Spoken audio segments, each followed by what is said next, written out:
Dhoraji civil હોસ્પિટલમાં તાવ, શરદી, ઉધરસ, ઝાડા સહિત ઉલટી જેવા દર્દીઓની સંખ્યામાં ધરખમ વધારો થયો છે. હાલ સિવિલ હોસ્પિટલમાં દર્દીઓની લાંબી લાઈનો લાગી છે. 300 દર્દીઓની ઓપીડી હાલ 700એ પહોંચી છે. એક જ દિવસ નહીં પરંતુ દરરોજ 700 જેટલા દર્દીઓની ઓપીડી નોંધાઈ રહી છે.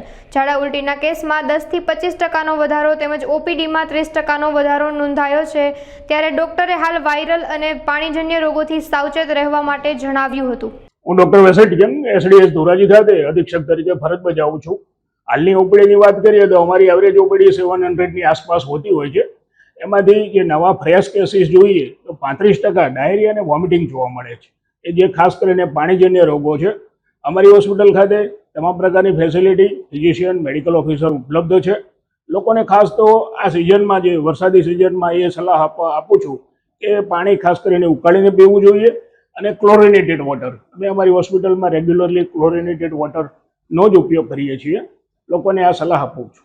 આ ઝાડા ઉલટીના ખરેખર ઇન્ડોર કેસીસમાં 10 થી 15% વધારો થયો છે અને ઓપીડીમાં લગભગ 35% જેટલો વધારો જોવા. કુલ અમારે એવરેજ જોવા જઈએ તો હમણાં 700ની આસપાસ ઓપીડી હોય છે. એમાંથી 250 જેટલા ડાયરિયા વોમિટિંગ હોય છે.